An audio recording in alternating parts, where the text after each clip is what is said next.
지금 태국이 정말 심각한 위기 상황에 빠져 있습니다.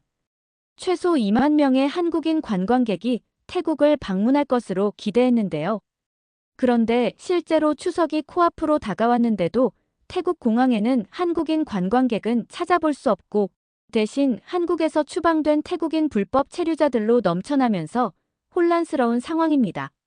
실제로 추석이 코앞으로 다가왔는데도 태국 공항에는 한국인 관광객은 찾아볼 수 없고 이런 상황이다 보니 태국 입장에서는 돈 쓰는데 인색하지 않던 한국인 관광객의 자리를 전 세계적으로 환영받지 못하는 중국인 관광객이 채우게 되자 얼마 전까지만 해도 한국 따위는 필요 없다라며 오만한 태도를 보이던 태국이 이제는 제발 한 번만 더 기회를 달라며 한국의 눈물로 호소하는 상황에 이르렀는데요. 태국이 얼마나 한국을 무시했기에 이런 생각을 했는지 정말 놀라울 따름입니다. 이런 상황이 계속되면서 원래라면 활기찬 축제 분위기였어야 할 태국 여행업계는 지금 장례식장 분위기라고 하네요. 그럼 현재 태국 현지인들이 어떤 상황에 처해 있는지 자세히 알아볼까요? 이 채널의 좋아요 버튼 한 번만 눌러주시면 더 많은 분께 이 영상이 노출됩니다. 안녕하세요. 저는 방콕에 있는 여행사에서 팀장으로 일하고 있는 수연이라고 합니다. 한국에서 태어났지만 어릴 적 부모님을 따라 이민 와서 태국인으로 살고 있어요. 요즘 태국에서의 일상이 너무 힘들고 마지막에는 여러분께 꼭 드리고 싶은 말이 있어서 이렇게 글을 쓰게 되었습니다. 최근 태국에서는 믿기 힘든 일들이 연달아 벌어지고 있어요. 며칠 전 제가 사무실에서 일하고 있을 때 저희 직원인 민지가 급하게 전화를 했어요. 수연 언니, 수완나품 공항이 완전히 마비됐어요. 라는 내용이었죠. 뉴스를 확인해 보니 한국에서 추방된 태국인 불법 체류자들이 한꺼번에 몰려오면서 공항이 감당할 수 없는 상황이 됐다고 하더군요. 민지의 말로는 공항 혼잡으로 관광 가이드 업무가 불가능한 상태라서 제가 직접 공항에 가보기로 했어요. 공항에 도착했을 때 본 광경은 정말 충격적이었습니다. 전쟁 직후 같은 모습이었어요. 공항 곳곳이 사람들로 넘쳐났고 뉴스에서 보도한 대로 대부분이 한국에서 추방된 불법 체류자들이었습니다. 일반 승객들도 섞여 있어서 짐을 들고 우왕좌왕하는 사람들, 울고 있는 사람들, 분노를 표출하는 사람들까지. 그야말로 완전한 혼돈 상태였어요. 놀랍게도 일부는 공항 바닥에 그대로 드러누워 잠을 자고 있었고 화장실은 길게 줄을 서야 겨우 이용할 수 있었으며 식당과 카페는 아비규환 그 자체였습니다. 공항 직원들이 전력을 다해 상황을 정리하려 했지만 역부족이었죠. 이 정도 상황이면 경찰이나 군인들의 지원이 필요하지 않나 생각이 들 정도였어요.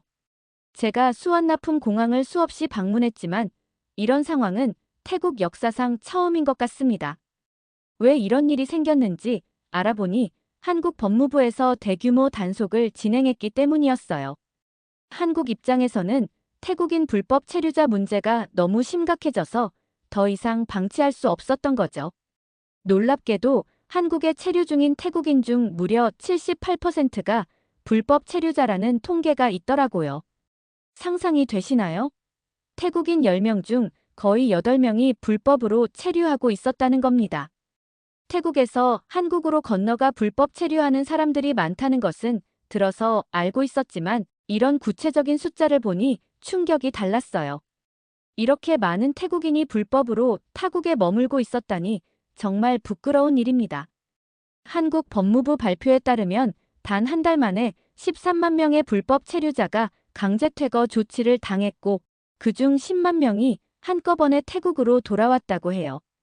이 숫자는 정말 엄청나서 실감이 나지 않을 정도예요. 중소도시 하나 규모의 인구가 갑자기 유입된 셈이죠. 이런 일이 벌어진 근본 원인은 한국에서 일하면 태국보다 훨씬 많은 수입을 얻을 수 있다는 점이었어요. 태국 일반 직장인 월급의 3배에서 심지어 5배까지 벌 수 있다 보니 많은 태국인들이 불법이라는 위험을 감수하고 한국행을 선택한 겁니다. 대부분의 불법 체류 패턴은 3개월 무비자로 관광객인 척 입국한 후 한국 어딘가에 숨어 지내는 방식이었어요. 구체적인 금액으로 보면 한국에서 월 166만 원, 태국 돈으로 약 4만 5천 바트를 벌 수 있었다고 하니 이런 액수라면 불법이라도 감수하려는 사람이 많았던 거예요. 태국에서 같은 금액을 벌려면 15개월은 일해야 하는데 한국에서는 3개월만 버티면 태국에서 한동안 편하게 지낼 수 있으니까요. 사람 사는 곳은 어디나 비슷해서 이런 소문이 빠르게 퍼지면서 많은 태국인들이 불법 체류의 유혹에 빠진 것 같아요. 사실 태국과 한국의 관계는 예전에는 꽤 좋았어요. 1981년에 양국은 90일 무비자 협정을 맺었는데 당시 태국에서 한국은 특별한 대우를 받았죠. 아르헨티나, 브라질, 페루, 칠레와 함께 단 5개국에만 무비자 혜택을 준 걸 보면 태국과 한국의 관계가 얼마나 긴밀했는지 알 수 있어요. 하지만 그때 맺은 무비자 협정이 역설적으로 한국의 불법 체류자 문제를 키우는 결과를 가져왔어요. 그 사이 양국의 경제력 차이는 더 벌어졌고 한국의 최저임금이 계속 오르면서 상황이 악화됐죠. 그런데 문제는 여기서 끝나지 않았어요. 지금까지 말씀드린 내용도 태국인으로서 부끄러운 일인데 다음 이야기는 더욱 부끄러운 내용입니다. 일부 태국인 불법 체류자들이 한국에 머무는 동안 심각한 범죄를 저질렀기 때문이에요. 특히 마약 밀매가 가장 큰 문제였습니다. 올해 6월, 낮에는 공장, 건설 현장, 농장 등에서 일하고 밤에는 전국에 마약을 유통한 태국인 9명이 검거됐어요. 이들은 SNS를 통해 한국에 있는 다른 태국 불법 체류자들에게 마약을 팔았다고 합니다. 정말 믿기 힘든 일이죠. 이들이 유통한 마약 중에는 신종 마약도 있었다고 하는데 정말 어이가 없었어요. 야바라는 이름으로 알려진 약물인데 인터넷에 검색하면 자세한 내용을 확인하실 수 있을 거예요.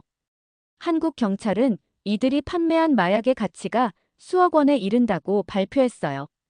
또 다른 사건으로는 작년 3월 인천의 한 클럽에서 열린 태국 가수의 콘서트장에서 무려 13명의 불법 체류자들이 한꺼번에 붙잡혔다고 해요. 당시 콘서트 관객은 2,000명이었는데 그중 100명 가까이가 불법 체류자였던 거죠.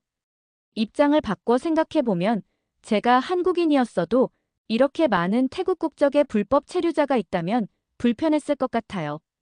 더 충격적인 사실은 한국 관세청 발표에 따르면 한국으로 유입되는 불법 마약의 원산지 1위가 태국이라는 점이에요. 이런 통계를 보면 한국이 태국인들을 경계하는 것도 이해가 됩니다.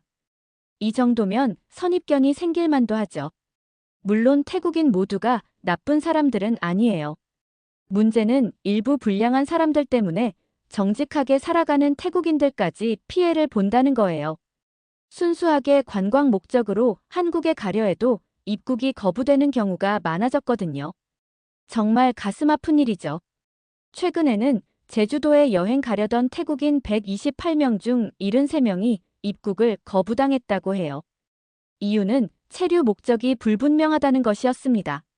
어려운 문제이지만 선량한 사람들까지 피해를 보는 것은 개선되어야 할 점이라고 생각해요.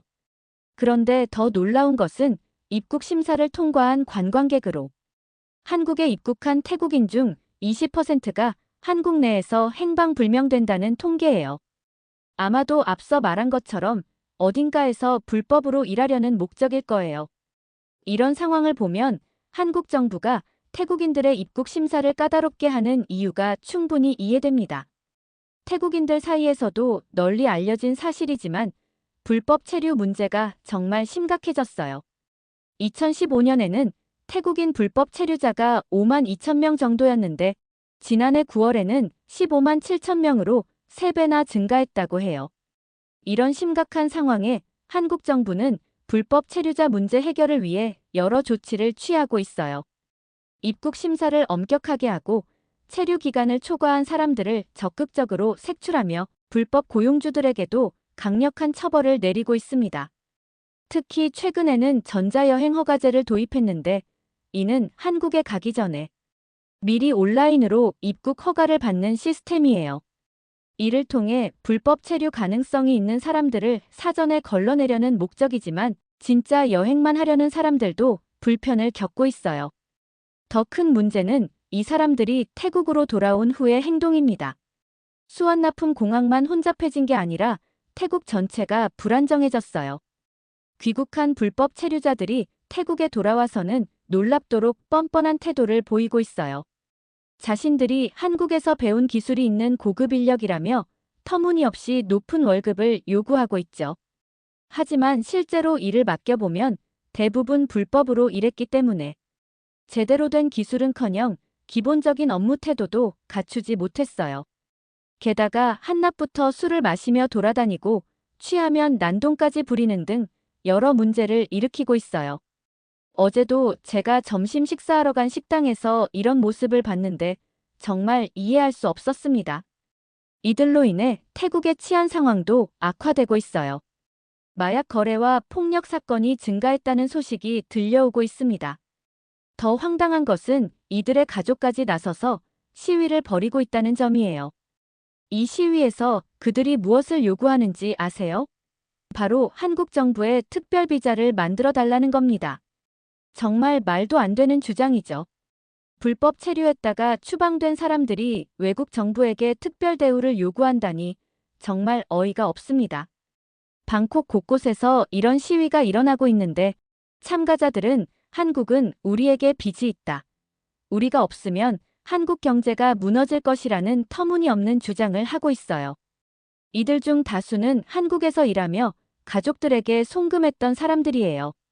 그 돈으로 근근히 생계를 유지하던 가족들이 이제는 수입원이 끊겨 거리로 나와 시위하는 상황이 된 겁니다. 불법으로 번 돈으로 살아온 것을 자랑스럽게 여기는 듯한 모습이 정말 부끄럽고 같은 태국인으로서 얼굴이 화끈거립니다. 더 황당한 것은 일부 사람들이 SNS에 해시태그 뱅코리아 해시태그 BANKOREA 같은 해시태그를 달며 한국 불매운동을 벌이고 있다는 점이에요.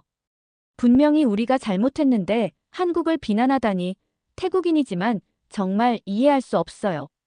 이런 식으로 때를 쓰면 다 해결된다고 생각하는 걸까요? 이 해시태그가 달린 게시물이 이미 370만 개가 넘었다고 해요. 그중 75%가 여성이고 절반 이상이 18세에서 24세의 젊은 층이라네요. 얼마 전까지 한류에 열광하던 사람들이 지금은 이런 운동을 주도하고 있다니 정말 아이러니합니다. 일부 식당과 바에서는 실제로 노 코리언이라는 팻말을 걸었다고 해요. 한국인의 입장을 거부한다는 뜻이죠. 제가 보기에 이런 사람들은 하나만 알고 둘은 모르는 좁은 시야를 가진 것 같아요. 이런 상황에서 자른 왕하나논 태국여행업협회 회장이 더 기름을 부었어요. 올해 6월 방콕 포스트와의 인터뷰에서 한국 여행 거부 운동이 일어나기 전에는 한국이 인기 여행지였지만 이제 그런 시대는 끝났다고 말했거든요. 태국 여행업계를 대표하는 사람이 어떻게 이런 무책임한 발언을 할 수 있는지 정말 이해가 안 됩니다. 더 나아가 한국이 태국 관광객들의 신뢰를 되찾으려면 최소 1, 2년이 더 걸릴 것이라고까지 말했어요. 정말 어이가 없죠. 오히려 태국이 한국인들의 신뢰를 회복하는데 최소 10년은 걸리지 않을까요? 회장도 그렇지만 부회장도 문제였어요. 8월에는 유타 차이순 돌라타나버 태국 여행업 협회 부회장이 한국 관광지는 수명이 짧다며 중국이나 일본이 더 좋다는 발언을 했거든요. 당시 부회장의 논리는 한국의 관광지가 영화나 넷플릭스 덕분에 유명해져서 오래가지 못한다는 것이었어요. 심지어 4일간의 중국 여행은 86만 원으로 한국 여행 비용 117만 원보다 저렴하다며 구체적인 금액까지 언급했죠. 이런 발언들 때문에 코로나 이전에는 태국이 동남아에서 한국을 가장 많이 방문하는 1위 국가였는데 지금은 5위로 추락했어요. 올해 초 4개월 동안 한국을 찾은 태국인 수가 작년 같은 기간보다 21% 감소했다고 합니다. 여행업계 수장들이 연달아 이런 발언을 하니 영향이 클 수밖에 없었죠. 숫자로 보면 약 11만 9천 명 정도로 베트남이나 필리핀보다도 적은 수치입니다. 이 소식을 들은 한국 정부와 관광공사가 강하게 항의했고 결국 회장이 사과문을 직접 발표해 가까스로 상황을 진정시켰다고 해요. 하지만 그 사과문의 내용도 솔직히 이해가 안 갔어요. 협회의 공식 입장이 아닌 일부 관계자의 개인적 발언이었고 한국에 오해와 심려를 끼쳐 죄송하다는 내용이었거든요. 몇 달 전에 회장이 비슷한 발언을 했고 이어서 부회장까지 같은 취지의 말을 했는데 이것이 어떻게 일부 관계자의 개인적 발언일 수 있나요? 진정성이 전혀 느껴지지 않는 사과였습니다. 회장과 부회장이 비슷한 발언을 했는데 누가 이것을 협회의 공식 입장이 아니라고 믿을 수 있을까요? 게다가 그들의 주장은 사실과도 달랐어요. 한국은 오히려 즐길 거리가 다양해서 자연스럽게 비용이 더 들 뿐 저렴하게 즐길 수 있는 방법도 무수히 많거든요. 한편 한국인들의 태국 방문도 크게 줄었어요. 한국의 관광산업연구소와 컨슈머 인사이트라는 시장조사 업체의 공동조사 결과 태국 여행에 관심이 적어졌다는 한국인들의 응답이 작년 36%에서 올해 81%로 급증했다고 해요. 태국 여행에 관심이 없는 사람이 1년 만에 2.2배나 늘어난 셈이죠. 이 수치는 조사 시작 이래 가장 높은 수준이라고 합니다. 실은 제가 일하는 태국 여행업계에서는 올해 한국인 관광객이 역대 최고인 200만 명을 돌파할 것으로 예상했었어요. 한국의 추석 연휴에만 최소 2만 3천 명의 한국인들이 태국을 방문할 것으로 기대했죠. 모든 준비를 마치고 기다렸는데 현실은 완전히 반대였어요. 추석이 코앞인데도 한국인 관광객은 거의 보이지 않을 정도로 줄었어요. 이 상황이 지속되면 태국 관광업계는 회복하기 어려운 타격을 입을 것 같아요. 벌써 많은 여행사들이 문을 닫고 있는 실정이니까요. 제가 일하는 여행사도 실적이 최저점을 찍고 있어요. 한국 관광객이 급감했으니 당연한 결과죠. 한국 여행사들과 함께 개발했던 관광 상품들도 줄줄이 취소되고 있어요.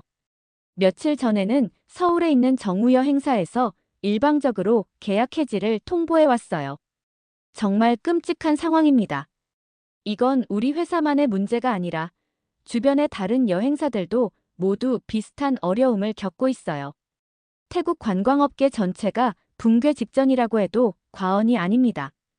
이대로 가다간 태국 관광업이 몰락할까 두려워요.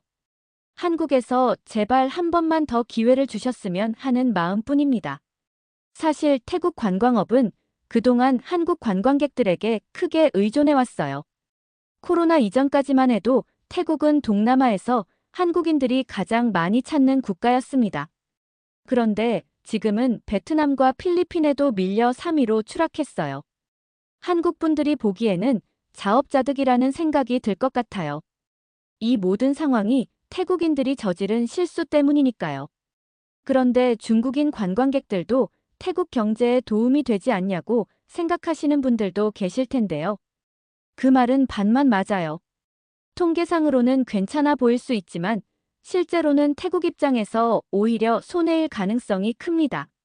물론 한국인 관광객이 줄어든 자리를 중국인 관광객이 채우면서 숫자는 코로나 이전 수준으로 회복된 게 맞아요. 하지만 문제는 중국인 관광객들이 한국인들에 비해 예의가 없고 민폐를 끼치는 경우가 많아서 현지인들 사이에서도 환영받지 못한다는 거예요. 관광객 숫자는 많지만 정작 돈은 잘 쓰지 않고 시설물을 파손하거나 시끄럽게 굴고 심한 경우에는 공공장소에서 소변까지 보고 가는 바람에 뒤처리하는 저희 입장에서는 정말 골치 아픈 일이에요.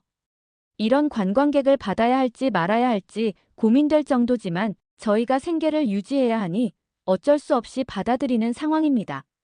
그런데 이런 와중에 태국 국방부 장관은 도대체 무슨 생각으로 행동하는지 모르겠어요. 얼마 전에 군사력으로 한국은 언제든 제압할 수 있다거나 서울을 3시간 만에 불바다로 만들 수 있다는 말도 안 되는 발언을 했거든요. 최근에 중국과 합동 군사훈련을 했다고 우쭐해진 걸까요? 태국과 중국은 2015년부터 매년 공군 합동훈련을 해왔어요. 올해는 특수작전 병력까지 투입됐다고 하는데 몇 번의 훈련만으로 한국을 위협할 수 있다고 생각한다면 정말 큰 오산이죠. 저도 군사 전문가는 아니라서 전문가들의 의견을 찾아봤는데 한국과 태국의 군사력은 비교조차 어렵다고 해요. 한국은 세계 5위의 군사 강국이고 태국은 25위 정도라고 합니다. 병력 수만 봐도 한국 육군은 55만 명이지만 태국은 고작 16만 명 수준이에요. 국방비 예산도 태국은 한국의 10분의 1에 불과하고요. 무기 체계도 큰 차이가 나는데 한국은 첨단 무기를 자체 개발하고 전 세계에 수출까지 하는 반면 태국은 대부분 수입에 의존하고 있어요. 심지어 한국에서 수입한 무기도 사용하고 있습니다. 이런 상황에서 어떻게 한국을 제압할 수 있다고 말할 수 있는지 태국인을 대표해 말씀드리자면 한국 분들이 저희를 너무 나쁘게 생각하지 마시고 그냥 조금 귀여운 동생 나라 정도로 봐주셨으면 해요. 정말 부탁드립니다. 솔직히 여러분께는 별것 아니라고 느껴질 수 있겠지만 저는 이 자리까지 오기 위해 정말 많은 노력을 했습니다. 밤낮 없이 공부하고 일하면서 여기까지 왔거든요. 이런 비상식적인 발언을 때때로 해대는 사람들 때문에 제 노력이 물거품이 될까봐 정말 마음이 아픕니다. 태국 여행업계가 이대로 무너지면 저 같은 사람들은 어떻게 살아야 할까요? 현재 태국은 심각한 위기에 처해 있어요. 앞서 말씀드렸듯이 한국에서 추방된 불법 체류자들이 돌아오면서 다양한 사회 문제가 발생하고 있습니다. 범죄율이 높아지고 실업률도 증가 추세고요. 게다가 이 사람들 중 다수가 한국에서 번 돈으로 가족의 생계를 유지했는데 이제 그 수입원마저 끊겨 태국 경제 전체가 흔들리고 있어요. 상황이 얼마나 심각하냐면 농촌 지역에서는 젊은이들이 한국에 가서 돈을 벌어 고향의 생활비를 보내는 구조였거든요. 그 돈으로 농사도 짓고 아이들 학비도 내고 했는데 이제 그런 자금줄이 끊기면서 생활이 불가능해졌어요. 방콕 같은 대도시도 마찬가지예요.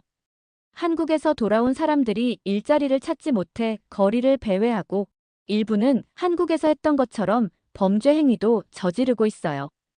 특히 한국에서 마약 유통으로 체포됐던 사람들이 태국에서도 같은 짓을 한다고 하니 사람의 본성은 쉽게 바뀌지 않는다는 말이 괜히 있는 게 아닌 것 같아요. 이런 상황에서 태국 정부는 과연 무엇을 하고 있을까요?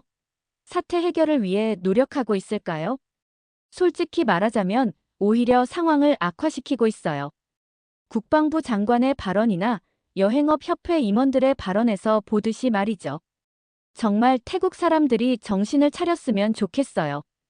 우리가 잘못한 것을 솔직히 인정하고 한국과의 관계를 복원하기 위해 노력하는 게 우선이지 않을까요? 진정으로 태국을 사랑하는 애국자라면 저와 같은 생각을 할 거라고 믿어요.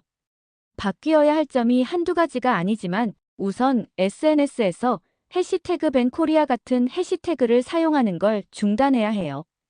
이건 상황을 더 악화시키는 어리석은 행동일 뿐이니까요.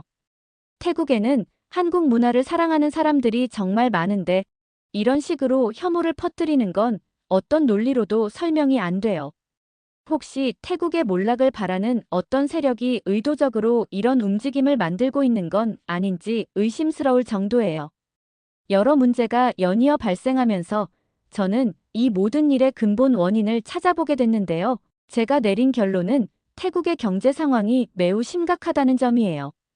여러분도 알고 계시다시피 태국은 오랫동안 경제 성장이 정체되었고 그 결과 많은 태국인들이 더 나은 기회를 찾아 해외로 떠나게 된 거죠. 특히 한국은 태국인들이 볼 때 급여도 높고 환경도 깨끗하며 최첨단 기술이 발달한 곳이라 동경의 대상이 될 수밖에 없어요. 물론 태국의 내부 문제를 한국 같은 타국에서 불법적인 방법으로 해결하려는 건 옳지 않아요. 결국 태국 경제를 발전시키는 것이 근본적인 해결책이니까요. 제가 알기로 한국도 전쟁 후에는 극도로 가난했지만 한국 사람들의 믿기 힘든 노력으로 지금의 위치에 올라섰다고 들었어요. 태국에게도 그런 가능성이 있지 않을까요? 여러분은 저희 태국이 이런 어려움을 극복할 수 있다고 생각하시나요? 조언해 주시면 정말 감사하겠습니다. 오늘 이야기는 어떠셨나요? 마음에 드셨다면 좋아요 버튼 한 번만 눌러주세요. 단 1초면 되지만 그 한 번의 클릭이 더 좋은 콘텐츠를 만드는데 큰 힘이 됩니다. 긴 영상 끝까지 시청해주셔서 감사합니다. 오늘도 행복한 하루 보내세요.